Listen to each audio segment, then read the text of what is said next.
नमस्कार, स्वागत है आप सभी का मेरे official YouTube channel computer plus academy में।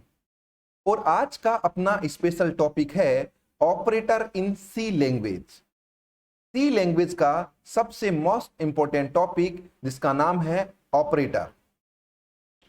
ऑपरेटर क्या होते हैं, इनके बारे में डिटेल से चर्चा करेंगे इस वीडियो के अंदर। देखिए, सी से पुरानी जो लैंग्वेज है जैसे कि असेंबली लैंग्वेज, असेंबली लैंग्वेज के अंदर अगर आपको कोई दो नंबर को जोड़ना हो, घटाना हो, गुणा करना हो या भाग देना हो तो उसके लिए हम कुछ लेटर्स काम में लेते थे जिन्हें नेमोनिक्स कहा जाता था। जैसे कि प्लस के लिए सम, या फिर माइनस के लिए सब, गुणा के लिए MUL, डिवीजन के लिए DIV। इस तरीके से इन शब्दों को काम में लिया जाता था उस लैंग्वेज के अंदर। कौन सी लैंग्वेज में? असेंबली लैंग्वेज के अंदर। फिर एक नया कॉन्सेप्ट आया जिसका नाम रखा गया ऑपरेटर। ऑपरेटर क्या होते हैं? यहां पर ऑपरेटर है वो कोई नाम नहीं है, यहां पर ऑपरेटर है आपके सिंबल्स। तो ऑपरेटर क्या होते हैं? ऑपरेटर होते हैं आपके सिंबल, जैसे कि प्लस का, माइनस का, स्टार का, ये डिवीजन का, रिमाइंडर का, इन सभी सिंबल्स को हम कहते हैं ऑपरेटर। तो operator is a symbol. Operator क्या होते हैं? आपके सिंबल्स होते हैं। क्या करते हैं? Which gave to command arithmetic and logical calculation on the operand. यानी ये क्या कर रहे हैं, ये क्या करते हैं, ये जो ऑपरेटर है, ये जो सिंबल्स है, वो ऑपरेंड पर अर्थमेटिक और लॉजिकल कैलकुलेशन का कार्य करते हैं और इन्हीं सिंबल्स को हम बोलते हैं ऑपरेटर। अब बात करते हैं ऑपरेंड क्या होता है। जो आपका ऑपरेटर है उसके दोनों साइडों में जो संख्याएं आपको दिख रही है इनको कहा जाता है ऑपरेंड। तो यहां पर 2 और 3 है वो तो है ऑपरेंड, और जो प्लस है उसे बोला जाता है ऑपरेटर। क्लियर है? यानी ऑपरेटर कुछ ऐसे चिन्ह हैं, कुछ ऐसे सिंबल है जिनका यूज अर्थमेटिक और लॉजिकल कैलकुलेशन के लिए किया जाता है और इन्हीं सिंबल्स को हम बोलते हैं ऑपरेटर। अब दूसरा इंपॉर्टेंट सवाल कि कितने टाइप्स के होते हैं ऑपरेटर सी के अंदर। तो सी में मुख्यतः ऑपरेटर को 8 कैटेगरी के अंदर क्लासिफाइड किया है। जैसे कि अर्थमेटिक कैलकुलेशन के लिए अलग किया है, कंपैरिजन के लिए अलग किया है, कंडीशनल के लिए अलग किया है। इस तरीके से 8 कैटेगरी के अंदर इन सिंबल्स को डिवाइड किया गया है। पहला है आपका अर्थमेटिक ऑपरेटर, दूसरा है आपका relational, logical, increment and decrement operator, conditional operator, assignment operator, bitwise operator, special operator. Clear है? तो ये आपके टोटल 8 कैटेगरी के अंदर डिवाइड है ऑपरेटर। अब सबसे मोस्ट इंपॉर्टेंट ऑपरेटर के अंदर जो टॉपिक बनता है उसका नाम है ऑपरेटर की प्रेसिडेंस एंड एसोसिएटिविटी। यानी जिस भी विद्यार्थी को या जिस भी पर्सन को ऑपरेटर की प्रेसिडेंस और एसोसिएटिविटी के बारे में पता है, इसका मतलब वह व्यक्ति या वह विद्यार्थी किसी भी सवाल को जो ऑपरेटर से संबंधित है उस सवाल को गलत नहीं कर सकता। तो आज हम पढ़ेंगे ऑपरेटर की प्रेसिडेंस, यानी ऑपरेटर को पढ़ने से पहले उनकी प्रेसिडेंस पढ़ेंगे। तो क्या होती है ऑपरेटर की प्रेसिडेंस? ऑपरेटर की प्रेसिडेंस का मतलब होगा कि किसी भी एक्सप्रेशंस के अंदर ऑपरेटर के सोल होने का क्रम ही उसकी प्रेसिडेंस कहलाती है। यानी एक एक्सप्रेशंस है, उसके अंदर नंबर ऑफ ऑपरेटर है और नंबर ऑफ ही ऑपरेंड है। अब वहां पर कौन सा ऑपरेटर पहले सोल होगा यह निर्भर करता है उसकी प्रेसिडेंस पर। जिसकी प्रेसिडेंस हाई है वह ऑपरेटर पहले सोल होगा और जिसकी प्रेसिडेंस लो है वह ऑपरेटर बाद में सोल होगा। अब हम बात करते हैं यहां पर एसोसिएटिविटी की कि ये एसोसिएटिविटी क्या होती है। एसोसिएटिविटी का मतलब होगा कि यदि किसी एक्सप्रेशन के अंदर सेम प्रेसिडेंस के ऑपरेटर आ गए, यानी आपके पास में कोई एक्सप्रेशन है उसके अंदर 3 ऑपरेटर है और 3 ही ऑपरेंड है और तीनों के तीनों ऑपरेटरों की प्रेसिडेंस तो समान है, मतलब उनकी प्राथमिकताएं तो बिल्कुल सेम है। उस केस में अब पहले कौन सा सोल हो, तो यहां पर जो नियम लागू होगा वो होगा आपका एसोसिएटिविटी। एसोसिएटिविटी का मतलब है कि जब आपकी एक्सप्रेशन के अंदर समान प्रेसिडेंस वाले ऑपरेटर हो तो उस केस में आपका जो ऑपरेटर का सोल होना है वो या तो लेफ्ट टू राइट होगा या फिर होगा आपका राइट टू लेफ्ट होगा। क्लियर है? और राइट टू लेफ्ट और लेफ्ट टू राइट को ही बोलते हैं एसोसिएटिविटी। तो यहां पर हम डेफिनेशन देखते हैं ऑपरेटर प्रेसिडेंस की। Sequencing of solving the operator in expression, किसी भी एक्सप्रेशंस के अंदर ऑपरेटर के सोल होने का सीक्वेंस ही कहलाता है ऑपरेटर की प्रेसिडेंस। क्लियर है? जैसे कि एग्जांपल लेते हैं और इस एग्जांपल से हम इसको समझते हैं। जैसे यहां पर लिखा हुआ है 2 + 3 × 5। तो यहां पर आप सभी को पता है कि प्लस और इनटू के अंदर इसकी प्रेसिडेंस हाई होती है, और बॉडमास के नियम के आधार पर देखें तब भी गुणा की प्रेसिडेंस है वो हाई है। तो इस केस में क्या होगा, सबसे पहले ये सोल होगा, तो 5 × 3 कितना हो गया 15, और उसके बाद में 15 + 2 कितना होगा 17 होगा। यानी यहां पर इनटू की प्रेसिडेंस हाई है, इस वजह से ये पहले सोल हो रहा है और उसके बाद में ये सोल हो रहा है, और इसे बोलते हैं ऑपरेटर की प्रेसिडेंस। क्लियर है? अब यहां बात करें एसोसिएटिविटी की, तो एसोसिएटिविटी का मतलब होगा कि एसोसिएटिविटी कब यूज होगी। एसोसिएटिविटी इज यूज्ड व्हेन 2 और more operator are same precedence on the expression. जब एक्सप्रेशंस के अंदर सेम प्रेसिडेंस वाले ऑपरेटर हो तो वहां पर यूज होगी आपकी एसोसिएटिविटी, क्योंकि वहां प्रेसिडेंस तो काम करेगी नहीं, क्योंकि वहां पर तो सभी ऑपरेटर सेम प्रेसिडेंस के हैं, तो वहां पर चलती है आपकी एसोसिएटिविटी। और वो 2 प्रकार से चलती है, एक तो लेफ्ट टू राइट चलेगी, दूसरी चलेगी राइट टू लेफ्ट। क्लियर है? अब हम बात करते हैं कि ऑपरेटर की जो प्रेसिडेंसी है उनका लेवल क्या है। नंबर 1 पर कौन से ऑपरेटरों को रखा गया है, नंबर 2 पर कौन से ऑपरेटरों को रखा गया है, और नंबर 3 पर कौन से ऑपरेटरों को रखा गया है।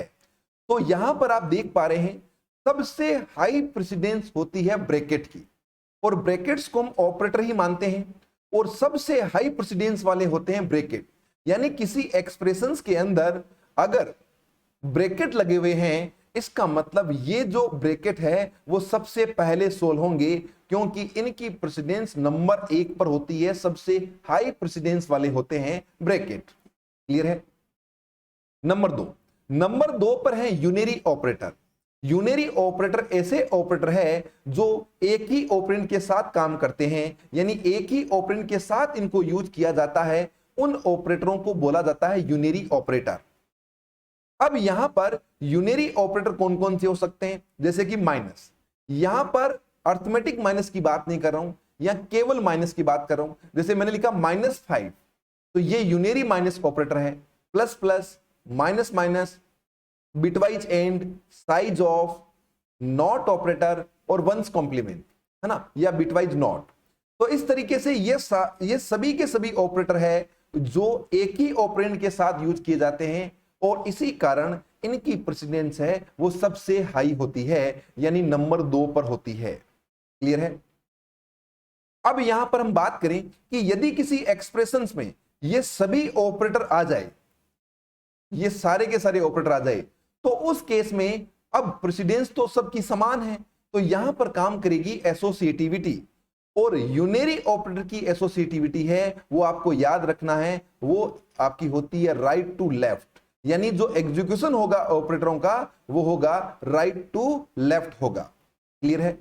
नंबर 3 पर जो प्रेसिडेंस है वो है आपकी अर्थमेटिक ऑपरेटर्स की। अर्थमेटिक ऑपरेटर वही plus, minus, multiplication, division and remainder, 5 type के होते हैं अर्थमेटिक ऑपरेटर। तो अर्थमेटिक ऑपरेटर की जो प्रेसिडेंस है वो नंबर 3 पर है। नंबर 1 पर ब्रैकेट्स की, नंबर 2 यूनरी ऑपरेटर, नंबर 3 है अर्थमेटिक ऑपरेटर। अब यहां पर अर्थमेटिक ऑपरेटर को भी 2 कैटेगरी में बांटा गया है, यानी इन जो 5 है इन पांचों को भी 2 कैटेगरी में बांटा गया है। एक तो बांटा गया है हाई प्रेसिडेंस और एक बांटा गया है लो प्रेसिडेंस। तो जो मल्टीप्लिकेशन है, डिवीजन है और रिमाइंडर है, इनकी प्रेसिडेंस होती है हाई, और प्लस और माइनस की प्रेसिडेंस होती है लो। यानी किसी एक्सप्रेशन के अंदर अगर ये पांचों आए तो इन 3 की तो सेम प्रेसिडेंस है, और इन दो की सेम प्रेसिडेंस है, यानी ये दो बाद में सोल्व होंगे और ये तीन पहले सोल्व होंगे। बट यदि किसी एक्सप्रेशंस के अंदर ये तीनों ही ऑपरेटर आ जाए, ओनली ये तीन, तो उस केस में प्रेसिडेंस तो तीनों की समान है, तो वहां पर एसोसिएटिविटी काम करेगी और वो कैसे चलेगी, आपकी लेफ्ट टू राइट चलेगी। अब मैं यहां पर बीच में एक बात आपको समझाना चाह रहा हूं कि जो एसोसिएटिविटी है वो दो ही केस के अंदर राइट टू लेफ्ट होती है। पहला तो यूनरी ऑपरेटर के केस में और दूसरा है आपका असाइनमेंट ऑपरेटर के केस में। यानी असाइनमेंट ऑपरेटर और यूनरी ऑपरेटर, इन दो ही केस में एसोसिएटिविटी है वो राइट टू लेफ्ट होगी, बाकी लेफ्ट टू राइट ही चलती है। ये आपको याद रखने वाली बात है जो आपको बहुत ही अच्छी तरीके से याद करनी है। नंबर 4 पर जो प्रेसिडेंस है वो है शिफ्ट ऑपरेटर की। किसकी है, शिफ्ट की, लेफ्ट शिफ्ट और राइट शिफ्ट। क्लियर है। नंबर 5 की बात करें तो नंबर 5 पर आते हैं आपके रिलेशनल ऑपरेटर, जिनको हम कंपैरिजन ऑपरेटर कहते हैं। Greater than, less than, greater than equal, less than equal, equal equal और नॉट इक्वल। और इन्हीं ऑपरेटरों को आगे और दो कैटेगरी में डिवाइड कर दिया, लो और हाई। तो ये जो आगे के 4 है, greater than, less than, greater than equal और लेस देन इक्वल, ये तो होते हैं आपके हाई प्रेसिडेंस वाले, और इक्वल इक्वल और नॉट इक्वल है वो होते हैं आपके लो प्रेसिडेंस वाले। यानी इनकी प्रेसिडेंस हाई है और इनकी प्रेसिडेंस लो है। क्लियर है। तो उसके बाद में कौन से ऑपरेटर की प्रेसिडेंस है, उसके बाद में आते हैं अपने पास में बिटवाइज ऑपरेटर। कौन से ऑपरेटर होते हैं, बिटवाइज ऑपरेटर, जो बिट पर काम करते हैं, 0 और 1 पर काम करते हैं, उन्हें बोलते हैं बिटवाइज ऑपरेटर। तो बिटवाइज ऑपरेटर होते हैं आपका बिटवाइज एंड, बिटवाइज और, बिटवाइज एक्स और बिटवाइज नॉट, या इसे बोलते हैं वंस कॉम्प्लीमेंट। अब ये जो ऑपरेटर है ये आपका यूनरी ऑपरेटर होता है, इस वजह ये नंबर 2 के ग्रुप में होगा। तो ये 3 बचे यहां पर, बिटवाइज एंड और एक्स और। इन तीनों में सबसे हाई प्रेसिडेंस बिटवाइज एंड की, उसके बाद में और की, और उसके बाद में होती है एक्स और की। ये बात आपको याद होगी। नेक्स्ट चलते हैं। बिटवाइज के बाद में जो प्रेसिडेंस होती है वो होती है लॉजिकल ऑपरेटर की। तो लॉजिकल ऑपरेटर की बात करें तो लॉजिकल ऑपरेटर आपके 3 टाइप के होते हैं, लॉजिकल एंड, लॉजिकल और लॉजिकल नॉट। एक बात मैं बीच में बोल रहा हूं कि जो लेफ्ट शिफ्ट और राइट शिफ्ट है वो भी बिटवाइज ऑपरेटर ही है, जिनकी प्रेसिडेंस अरिथमेटिक के बाद में होती है। ये आपको ध्यान में रखना है। क्लियर है। अब हम बात करें लॉजिकल ऑपरेटर की। लॉजिकल ऑपरेटर 3 टाइप के होते हैं, लॉजिकल एंड, लॉजिकल और लॉजिकल नॉट। अब ये जो लॉजिकल नॉट है ये यूनरी ऑपरेटर है, इसका मतलब इसकी प्रेसिडेंस है वो नंबर 2 पर है। तो लॉजिकल एंड और लॉजिकल और यहां पर बचा। तो लॉजिकल एंड और लॉजिकल और के अंदर लॉजिकल एंड की प्रेसिडेंस हाई है और उसके बाद में लॉजिकल और की प्रेसिडेंस होती है। लॉजिकल ऑपरेटर के बाद में कंडीशनल ऑपरेटर होता है, और कंडीशनल ऑपरेटर होता है आपका टर्नरी ऑपरेटर। टर्नरी ऑपरेटर ऐसा ऑपरेटर जिसमें 3 ऑपरेंड होते हैं उसे बोला जाता है कंडीशनल या टर्नरी ऑपरेटर, और इसी वजह से इसकी प्रेसिडेंस होती है लो। उसके बाद में second last assignment operator. Assignment operator की प्रेसिडेंस भी कम होती है। असाइनमेंट ऑपरेटर कौन से होते हैं, इक्वल, जैसे कि यहां पर स्टार इक्वल, माइनस स्टार, इस तरीके से ये सारे के सारे ऑपरेटर है वो असाइनमेंट ऑपरेटरों की कैटेगरी में आते हैं। क्लियर है। अब यहां पर क्या है, यहां पर ध्यान देने वाली बात है कि इन असाइनमेंट ऑपरेटर की जो आपकी एसोसिएटिविटी है वो होती है राइट टू लेफ्ट। अभी मैंने कहा स्टार्टिंग के अंदर कि एक असाइनमेंट और दूसरा यूनरी, इन दो ही केस में राइट टू लेफ्ट चलेगा, बाकी सभी में लेफ्ट टू राइट चलती है आपकी एसोसिएटिविटी। असाइनमेंट के बाद में आती है कोमा ऑपरेटर। कोमा ऑपरेटर की प्रेसिडेंस है वो सबसे कम होगी, सबसे लो प्रेसिडेंस वाला होता है कोमा, और कोमा से भी कम प्रेसिडेंस होती है पोस्ट फिक्स ऑपरेटर की। यानी किसी एक्सप्रेशंस के अंदर अगर पोस्ट फिक्स ऑपरेटर लगा हुआ है, इसका मतलब वो सबसे अंत में, सबसे लास्ट में चलने वाला है। कौन, आपका पोस्ट फिक्स ऑपरेटर। क्लियर है। अब हम 1 to 1 ऑपरेटरों के बारे में पढ़ेंगे और समझेंगे। तो सबसे पहले पढ़ते हैं अरिथमेटिक ऑपरेटर। पहला हमारे पास में है अरिथमेटिक ऑपरेटर। बहुत ही सिंपल है ये ऑपरेटर। यानी अगर आपको अपने प्रोग्राम्स के अंदर कोई अरिथमेटिक हेल्प लेनी है, जैसे आपको जोड़ना है, घटाना है, गुणा करना है, भाग देना है, शेष पर निकालना है, तो उस केस में आप यूज में लेंगे अर्थमेटिक ऑपरेटर। तो use to help any arithmetic problem. 5 type के होते हैं ये अर्थमेटिक ऑपरेटर है वो, प्लस, माइनस, गुणा, भाग और शेष पर। क्लियर है। अब यहां पर एक पॉइंट है जो आपको याद रखना है कि ये जो मॉड्यूलस ऑपरेटर है, जो रिमाइंडर ऑपरेटर है, ये फ्लोट वैल्यू पर काम नहीं करता है। और कई बार एग्जाम्स में पूछा जाता है कि मान लीजिए जो मॉड्यूलस ऑपरेटर है उसके अंदर पॉइंट वाली वैल्यू यानी फ्लोट वाली वैल्यू एक्सप्रेशन में डाल दी जाती है, तो वहां पर आती है compile time error, because float value पर काम नहीं करता आपका कौन सा ऑपरेटर, ये मॉड्यूलस ऑपरेटर। ये आपको याद में रखना है। समझ में आ गई बात आपको। इसके अलावा एक बिंदु और है जिसको आपको ध्यान में रखना है, उसको हम एक एग्जाम्पल से समझते हैं। मान लीजिए इस प्रकार का कोई क्वेश्चन आ जाए एग्जाम्स के अंदर, जैसे लिखा हुआ इंटीजर a इक्वल टू 5 और b इक्वल टू -2, b बराबर -2, और यहां पर लिखा हुआ है c। तो यहां पर हम पहले बात करते हैं डिवीजन की। अगर यहां पर इस प्रकार से हो कि c बराबर a बटा b, तो जो डिवीजन ऑपरेटर है वो तो आपका नॉर्मली काम करेगा, यानी 5 बटा -2 होगा। तो इसका आंसर तो वही नॉर्मली क्या आएगा बताइए, -2 आएगा। 2 तो इसलिए आ रहा है क्योंकि डिवाइड 2 बार हो रहा है, और माइनस इसलिए आ रहा है क्योंकि यहां पर एक बार माइनस लगा हुआ है, तो आउटपुट में क्या आ रहा है, -2 आ रहा है। बट अगर अपन इसी सवाल को इस तरीके से करें कि a रिमाइंडर b, तो उस केस में यहां पर जो रिमाइंडर है वो आउटपुट के रूप में आएगा। तो रिमाइंडर बनता है 1, लेकिन यहां पर 1 है वो पॉजिटिव आएगा, यानी नेगेटिव नहीं आएगा। आप देखें डिवीजन तो नेगेटिव आ रहा है, बट आपका जो रिमाइंडर है वो पॉजिटिव आ रहा है। ऐसा क्यों? ऐसा इसलिए, इसको प्रैक्टिकली भी आप अभी आपको समझाएंगे। ऐसा इसलिए कि जो रिमाइंडर ऑपरेटर है उसके अंदर जो डिवीजन मेथड काम करता है, यानी ये जो माइनस का जो सिंबल्स है वो काम करता है। वो कैसे काम करता है उसको मैं आपको समझाता हूं।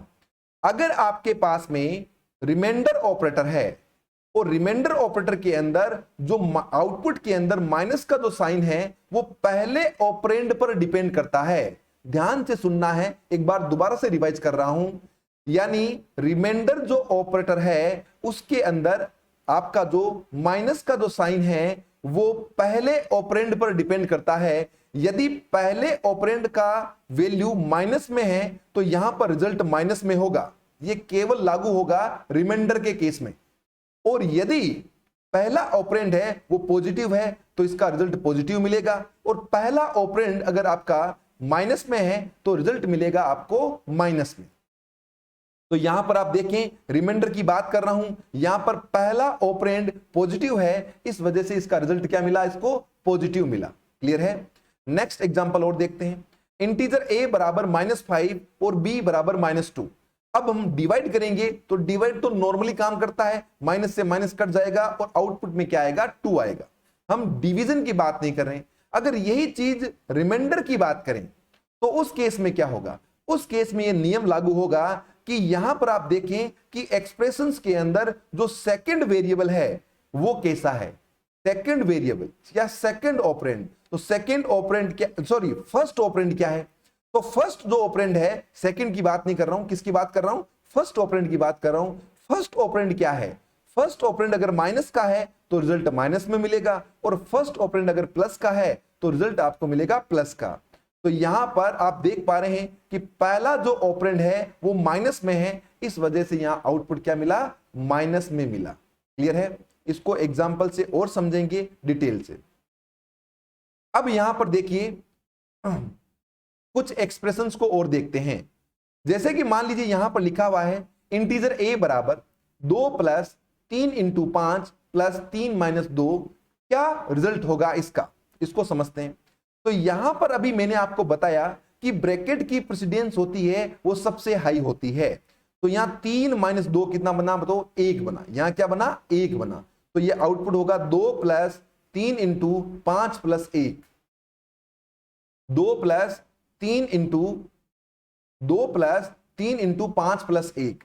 अब क्या होगा, अब आपका जो आपका अर्थमेटिक ऑपरेटर है और उसके अंदर भी कौन सा, गुणा वाला, इसकी प्रेसिडेंस आई है। तो 5 3 कितना हो गया, 15, 15 प्लस 1 कितना हो गया 16 और 2 कितना हो गया आपका 18। तो आउटपुट में क्या आ गया आपका 18 आ गया। क्लियर है।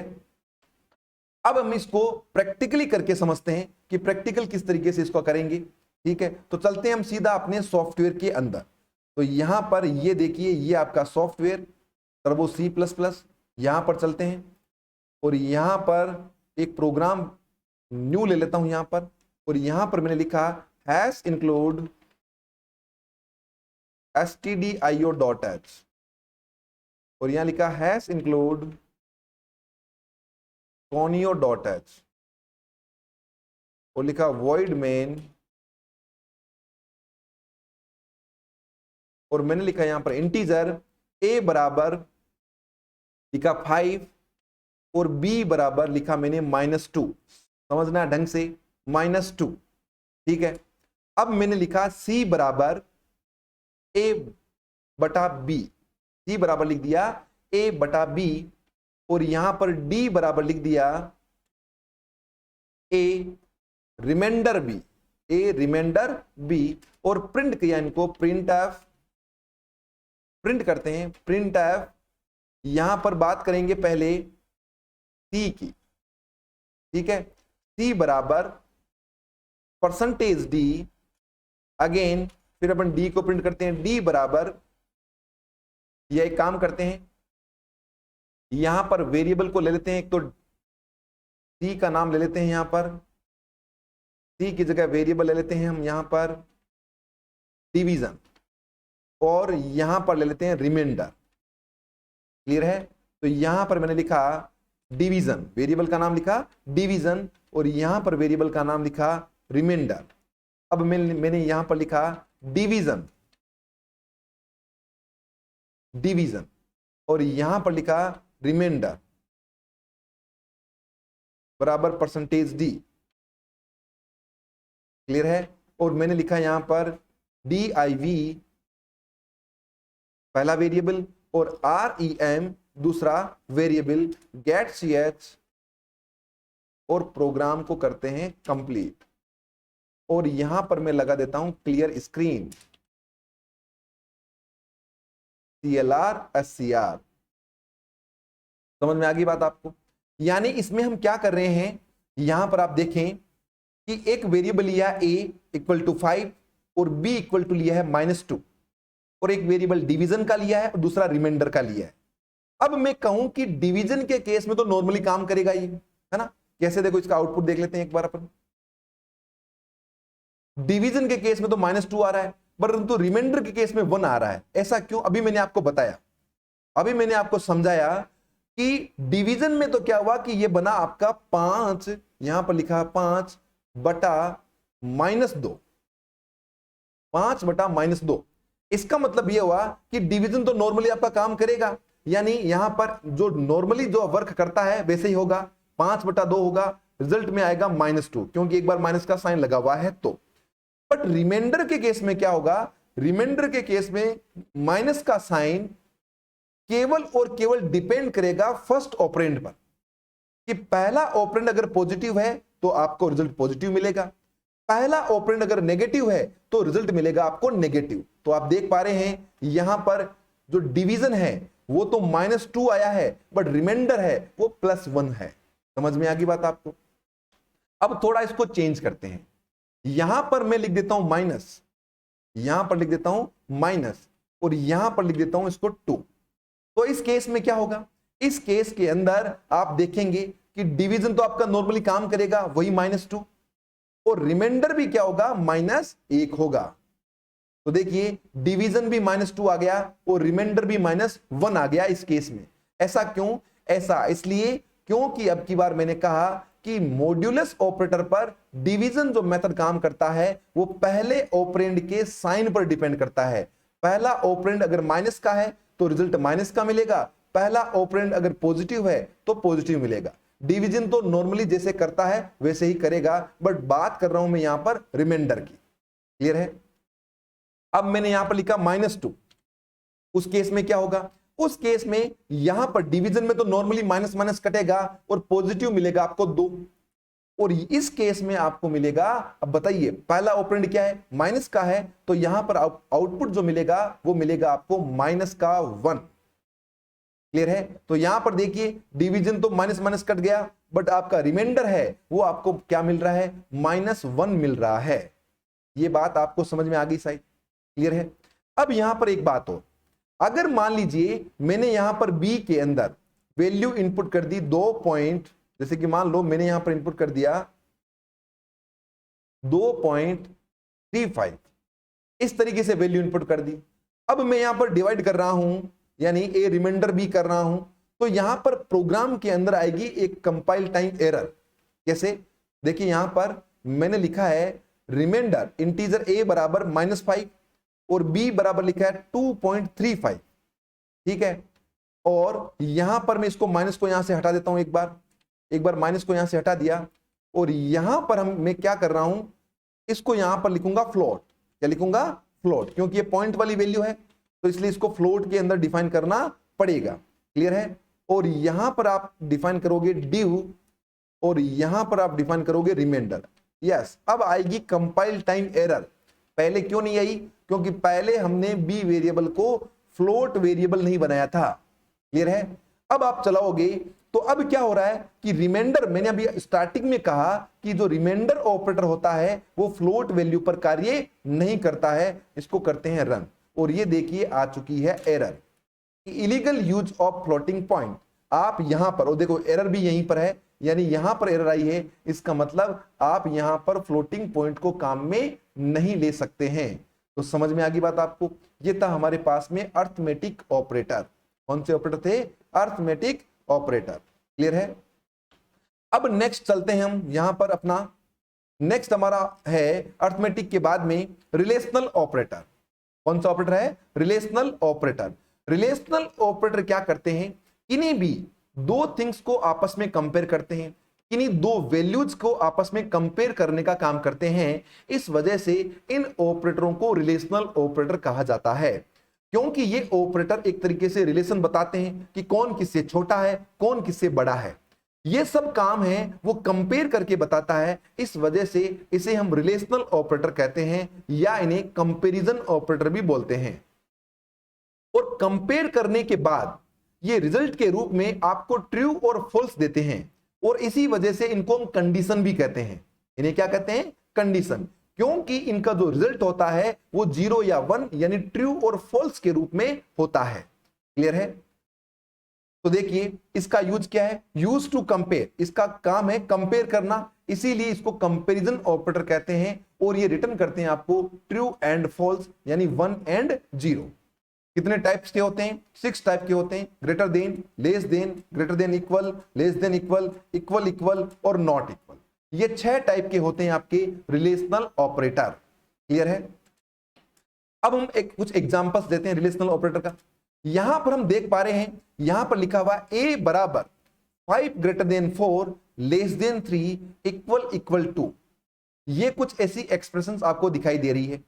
अभी हमने देखा कि रिलेशनल ऑपरेटर के अंदर ग्रेटर देन और less than, greater than equal और लेस देन इक्वल, इन 4 की प्रेसिडेंस हाई होती है। इक्वल इक्वल और नॉट इक्वल की प्रेसिडेंस होती है वो लो होती है। इसका मतलब ये हुआ, और अभी मैंने आपको ये भी बताया कि जितने भी आपके ऑपरेटर है वो लेफ्ट टू राइट ही एग्जीक्यूट होंगे, केवल 2 केस में राइट टू लेफ्ट चलेंगे। पहला केस तो कौन सा है? पहला केस आपका है असाइनमेंट का, दूसरा है आपका यूनियरी ऑपरेटर का। क्लियर है? इसका मतलब पहले ये होगा सॉल्व। जब ये सोल्व होगा तो मान लीजिए ए के अंदर 5 है, सपोज दैट ए के अंदर कितनी वैल्यू है बताइए? 5 है। ठीक है, तो अब मैंने यहां पर लिखा है, इस एक्सप्रेशन को हम करते हैं सोल्व, कि 5 बड़ा है क्या 4 से? 5 बड़ा है क्या 4 से? Yes, condition true. जब ये कंडीशन ट्रू होगी तो रिजल्ट के रूप में देगा 1। क्या देगा? 1 देगा। तो यहां पर आपको रिजल्ट के रूप में मिलेगा 1। फिर बनेगा 1 लेस देन 3, 1 3 से छोटा है क्या? यस, छोटा है, तब आपको मिलेगा 1। तो यहां पर भी क्या मिला? इसको 1 मिला। फिर कहा 1 इक्वल इक्वल टू, 1 बराबर है क्या किसके? 2 के? नो, बराबर नहीं है, तो यहां पर मिलेगा 0, और ए में क्या स्टोर होगा? आपका 0 स्टोर होगा। क्लियर है? तो इन ऑपरेटरों को करके देखते हैं, देखें कि इन ऑपरेटरों को कैसे चलाएंगे हम। तो चलाते हैं इस ऑपरेटर को हम। ठीक है, तो यहां पर आप देख पा रहे हैं, यहां पर हम एक काम करते हैं, एक वेरिएबल a बराबर 5 और b बराबर ले लिया हमने 2। अब मैंने यहां पर लिखा कि a ग्रेटर देन b। तो अभी मैंने आपको कहा कि परिणाम के रूप में ये 0 या 1 देते हैं। ये जो ऑपरेटर है वो रिजल्ट के रूप में देंगे 0 या 1। अब 0 कब देगा? जब कंडीशन ट्रू है तब 0 देगा, और कंडीशन फॉल्स है तब देगा आपका फॉल्स यानी 0। ठीक है, कंडीशन ट्रू है तो 1 और कंडीशन फॉल्स है तो मिलेगा हमें 0। चलाते हैं इसको। 5 ग्रेटर देन 2, 5 बड़ा है क्या 2 से? यस बड़ा है, इसका मतलब सी में आउटपुट आएगा आपका 1। सी में क्या मिला आपको? 1 मिला। अब मैं यहां पर लेस देन कर दूं, यहां पर मैं लेस देन लगा दूं तो मिलेगा 0। 5 छोटा है क्या 2 से? नहीं, इसका मतलब आपको आउटपुट में क्या मिलेगा? 0 मिलेगा। क्लियर है? ठीक है, यहां पर मैं क्लियर स्क्रीन लगा देता हूं। अब देखिए, अब हम चलाते हैं इसको, तो यहां पर सी बराबर क्या मिला? 0 मिला। अब मैंने कहा कि 5 यानी A greater than equal to B, यानी बड़ा या बराबर है क्या बी के? यस, 5 बड़ा है बी से, इसका मतलब ये कंडीशन आपकी ट्रू है। सी में क्या आएगा? 1 आएगा। अब मैंने कहा लेस देन, तो लेस देन के केस में आएगा 0। लेस देन के केस में क्या आएगा? 0 आएगा। ठीक है, अब मैंने कहा इक्वल इक्वल के केस में देखते हैं, ए इक्वल इक्वल बी है क्या? 5 बराबर है क्या 2 के? नो, इसका मतलब क्या मिलेगा? 0 मिलेगा। और फिर हमने लिखा A not equal B, A not equal B, उस केस में आपको मिलेगा 1। 5 बराबर नहीं है 2 के, बिल्कुल सही कहा, तो आउटपुट मिलेगा आपको 1। क्लियर है? ये बात समझ में आ गई आपको? तो इस प्रकार के ये जो ऑपरेटर है वो रिजल्ट के रूप में 0 या 1 यानी ट्रू और फॉल्स के रूप में हमें आउटपुट देते हैं। क्लियर है? अब देखिए नेक्स्ट, यहां हम बात करें कि मान लीजिए ये कोई एक्सप्रेशन है 1 लेस देन 3 इक्वल इक्वल 2, तो इस केस में क्या रिजल्ट मिलेगा? 1 एक छोटा है क्या 3 से? यस छोटा है, छोटा है तो यहां मिलेगा 1। 1 बराबर बराबर 2, तो आपको क्या हुआ बताओ? 1 बराबर बराबर 2 यानी 1 बराबर बराबर है क्या 2 के? नो, 1 बराबर बराबर नहीं है 2 के, तो यहां क्या मिला आपको? 0 मिला। ठीक है, क्लियर है? और आंसर क्या आ गया इसका? 0 आ गया। अब यहां पर बात करें अपन रिलेशनल ऑपरेटर के अंदर, तो रिलेशनल ऑपरेटर के अंदर ये जो 4 ऑपरेटर है इनकी प्रेसिडेंस हाई होती है, और ये जो 2 होते हैं इनकी प्रेसिडेंस होती है लो, यानी ये कम प्रेसिडेंस के होते हैं। अब यहां पर ये कुछ एग्जांपल्स है, जैसे कि सी ए में 5 और बी में 2, सी बराबर ए ग्रेटर देन बी करेंगे 1 आएगा, यहां 0 अभी हमने देखा 1। इस तरीके से ये आपके थे कौन से? Relational operator. क्लियर है? अब हम बात करेंगे इंक्रीमेंट एंड डिक्रीमेंट ऑपरेटर की। वेरी वेरी इंपॉर्टेंट, बहुत ही इंपॉर्टेंट टॉपिक है इंक्रीमेंट एंड डिक्रीमेंट ऑपरेटर। इनके बारे में डिटेल से चर्चा करेंगे। इंक्रीमेंट ऑपरेटर है वो प्लस प्लस होगा, डिक्रीमेंट ऑपरेटर है वो माइनस माइनस होगा। क्या करते हैं ये वेरिएबल की वैल्यू में एक से वैल्यू बढ़ाता है और डिक्रीमेंट एक से वैल्यू घटाता है। क्लियर है? Increasing and decreasing by 1 on the variable, 2 type के होते हैं, प्लस प्लस और माइनस माइनस। अब हम बात करें कि ये आगे चल करके अगेन 2 टाइप में डिवाइड हो गई, कौन से? प्रीफिक्स और पोस्टफिक्स। प्रीफिक्स का मतलब ऑपरेटर अगर पहले है तो प्रीफिक्स, ऑपरेटर अगर बाद में है तो पोस्टफिक्स। प्रीफिक्स का मतलब first increment then other task, और पोस्टफिक्स का मतलब पहले other task then increment. Clear है? दूसरी सबसे इंपॉर्टेंट बात कि ये जो इंक्रीमेंट और डिक्रीमेंट ऑपरेटर है ये कांस्टेंट वैल्यू पर काम नहीं करते हैं। कांस्टेंट वैल्यू पर काम नहीं करेंगे। कैसे? अगर आपने लिखा प्लस प्लस 5 तो ये कंपाइल टाइम एरर आएगी। ठीक है, अब आप कुछ एग्जांपल्स देखते हैं। इंटीजर a बराबर 5 और मैंने यहां पर लिखा c बराबर प्लस प्लस a और यहां पर लिखा d बराबर a प्लस प्लस, तो क्या आंसर आएगा इसका? इसको करते हैं पहले सॉल्व। तो यहां पर a में 5 है, क्लियर है? अब इस एक्सप्रेशन को सोल्व करते हैं। अभी हमने जब ऑपरेटर की प्रेसिडेंस पढ़ी तो मैंने आपको बताया कि प्लस प्लस जो ऑपरेटर है, यूनियरी प्रीफिक्स जो ऑपरेटर है आपका पहला, ये ऑपरेटर की प्रेसिडेंस नंबर 2 पर है। इसका मतलब पहले यहां पर ये सोल्व होगा, तो 5 से कितना होगा? 6, और 6 होने के बाद में फिर असाइनमेंट सोल्व होगा, फिर 6 जाएगा किसमें? सी में, तो सी में कितना आ गया? 6। क्लियर है। फिर हम बात करें डी बराबर ए प्लस प्लस की। इस केस में मैंने आपको बताया कि पोस्ट फिक्स जो ऑपरेटर है उसकी प्रेसिडेंस तो नंबर 11 पर है, सबसे लास्ट सबसे लो प्रेसिडेंस होती है पोस्ट फिक्स की। और इसी कारण और इसी वजह से पहले आपका असाइनमेंट रन होगा, यानी पहले जो ए की वैल्यू है, ए की वैल्यू कितनी है 6 है, वो जाएगी किसमें डी में, और फिर ए बढ़ेगा, फिर ए होगा आपका 7, तो सी में 6, डी में 6 और ए में कितना हो गया 7। अब कुछ एग्जांपल और है, जैसे कि print up percentage D A plus 1। ऐसा करने पर क्या हुआ, मान लीजिए ए की वैल्यू 5 है, तो 5 प्लस 1 होगा, यहां पर आउटपुट क्या होगा 6 होगा, और यहां ए में कोई चेंजेस नहीं होगा। यहां हमने ए में कोई चेंजेस नहीं किया है, ए की जो वैल्यू है उसमें 1 से हमने इंक्रीमेंट कर दिया। क्लियर है। दूसरे स्टेटमेंट में देखते हैं, print up percentage D plus plus ए।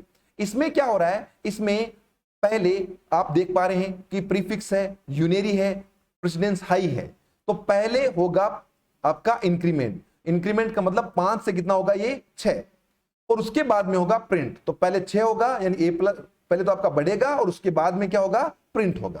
क्लियर है। फिर लिखा print up percentage D A plus plus. इस केस में क्या होगा, इस केस में क्या होगा कि पोस्ट फिक्स है, और आपको मैंने पढ़ा रखा है कि 11 नंबर प्रेसिडेंस है वो पोस्ट फिक्स की है, मतलब पहले प्रिंट होगा इस केस में और पोस्ट फिक्स बाद में चलेगा। तो पहले ए की वैल्यू प्रिंट होगी, ए की वैल्यू 6 है तो 6 प्रिंट होगी, और उसके बाद में ए की वैल्यू बढ़ेगी, ए की वैल्यू देगी 7। अब कुछ और एग्जांपल देखते हैं, जैसे कि यहां पर इंटीजर a बराबर 3 है, और यहां पर लिखा हुआ है b बराबर plus plus a plus plus into plus plus a। इस प्रकार का अगर कोई सवाल है तो उसको कैसे सोल्व करें। तो आप इस प्रकार के सवाल को करने के लिए आप देखें कि अभी मैंने आपको प्रेसिडेंस पढ़ाई, तो हाई प्रेसिडेंस किसकी है, हाई प्रेसिडेंस है प्रीफिक्स की। इसका मतलब पहले प्रीफिक्स चलेगा, यानी यहां पर 3 से होगा 4 और यहां पर 4 से होगा 5। क्लियर है। तो a की वैल्यू 5 हो चुकी है, यानी पहले सभी प्रीफिक्स ऑपरेटर को एग्जीक्यूट करो, तो 3 से 4 और 4 से कितना हो गया 5। अब उसके बाद में सोल्व होगा अर्थमेटिक। अर्थमेटिक को सोल्व होने के लिए आपको इनकी वैल्यू पुट करनी पड़ेगी, यानी 5 यहां रखा, 5 यहां रखा और 5 यहां रखा। क्लियर है। तो ये हो गया आपका 5 प्लस 5 इंटू 5, क्या हो गया 5 प्लस 5 इंटू 5। क्लियर है। यानी पहले आपका प्रीफिक्स चलेगा, उसके बाद में अर्थमेटिक सोल्व होगा, इसके लिए a की वैल्यू रखनी पड़ेगी, आपने रख दी वैल्यू b बराबर 5 प्लस 5 इंटू 5। अब आपका अर्थमेटिक सोल्व होगा, और आप सभी को पता है इसकी प्रेसिडेंस आई है, तो पहले 25 फिर 5 30, फिर अर्थमेटिक, फिर आपका असाइनमेंट सोल्व, तो 30 चला गया किसमें b में। और ये सारा काम होने के बाद में फिर आपका रन होगा पोस्ट फिक्स, यानी उस केस में फिर पोस्ट फिक्स है वो 5 से कितना हो जाएगा 6, यानी a की वैल्यू क्या हो जाएगी 6 हो जाएगी। क्लियर है। तो इस तरीके से ये था हमारे पास में इंक्रीमेंट और डिक्रीमेंट ऑपरेटर। अब इनको कुछ एग्जांपल से प्रैक्टिकली समझते हैं। ठीक है, तो चलते हैं हम सीधा अपने सॉफ्टवेयर के अंदर। तो यहां पर ये आपका सॉफ्टवेयर है, इस सॉफ्टवेयर में हम इसको रन करके देखेंगे। बनाते हैं program hash include stdio.h hash include conio.h, फिर लिखा void main, ओपन किया और लास्ट में क्लोज, और लास्ट में लगा दिया सेमीकोलन, ch और लगा दिया सेमीकोलन। अब हमने एक काम किया, हमने लिखा यहां पर इंटीजर a बराबर 3, और यहां पर लिखा एक वेरिएबल और ले लिया b। मैंने कहा b बराबर प्लस प्लस a। क्लियर है। और अगेन लिखा प्लस a प्लस प्लस, और यहां लिख दिया इनटू प्लस प्लस a। मान लीजिए ये कोई एक्सप्रेशन है, और इस एक्सप्रेशन को हमें करना है सॉल्व। अब हमने कहा क्या वैल्यू होगी प्रिंट ऑफ की, ये देखते हैं अपन। सबसे पहले इसी एग्जांपल्स को सोल्व करते हैं। b बराबर परसेंटेज d, और यहां लिखा b। क्या होगा इसका आउटपुट समझते हैं। अभी मैंने आपको बताया कि सबसे पहले आपको ऐसे प्रोग्राम है, तो ऐसे प्रोग्रामों के अंदर सबसे पहले चलेगा प्रीफिक्स। नियम कहता है कि पहले प्रीफिक्स चलाओ, प्रीफिक्स चलाने के बाद में अर्थमेटिक चलाओ, अर्थमेटिक के बाद में असाइनमेंट चलाओ, असाइनमेंट के बाद में सबसे लास्ट में पोस्ट फिक्स चलाओ। ये नियम होता है। तो इसमें क्या होगा, इसमें a की वैल्यू क्या है 3 है, तो 3 से a कितनी होगी बताओ 4। आपको देख पा रहे हैं आप प्रीफिक्स है, तो 3 से कितनी होगी 4। और कोई प्रीफिक्स है क्या? यस, और भी है। तो 3 से कितनी होगी, 3 से कितनी होगी 4, और 4 से कितनी होगी ये बताइए 5।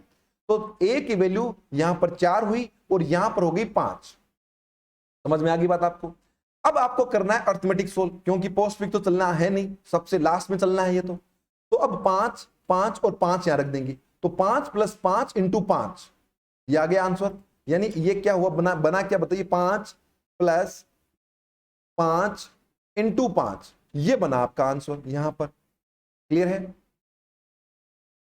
इस तरीके से बना। अब इसमें क्या होगा, इसमें सबसे पहले अर्थमेटिक सोल्व होगा, तो 5 × 5 कितना हो गया 25, 25 + 5 कितना हो गया 30। 30 होने के बाद अर्थमेटिक सोल्व होने के बाद असाइनमेंट चलेगा, यानी 30 किस में चला गया बी में। अब ये पूरा काम हो गया, उसके बाद में ए चलेगा, फिर ए की वैल्यू कितनी हो जाएगी आपकी 6 हो जाएगी। कितनी हो जाएगी 6। तो दोनों को प्रिंट कर लेते हैं अपन, यहां पर हम ए को भी प्रिंट कर लेते हैं, ए बराबर %d, और यहां पर हम प्रिंट कर लेते हैं किसको, कोमा ए। अब रन करते हैं, तो 30 और क्या मिलेगा 6। तो ये देखिए बी में 30 और ए में क्या है 6 है, ये देखा था हमने। अब कुछ छोटे छोटे एग्जांपल्स और देखते हैं। जैसे कि मान लो, इसको मैं हटा देता हूं यहां से, इस तरीके से। अगर मान लीजिए ऐसा सवाल है, तो उस केस में हम क्या करें कि a = 3 और यहां पर सवाल दिया हुआ है b = ++a, इस तरीके से क्वेश्चन दिया हुआ है। तो आपको ये देखना है इस एक्सप्रेशन के अंदर पहले चलेगा कौन आपका, पहले चलेगा प्रीफिक्स।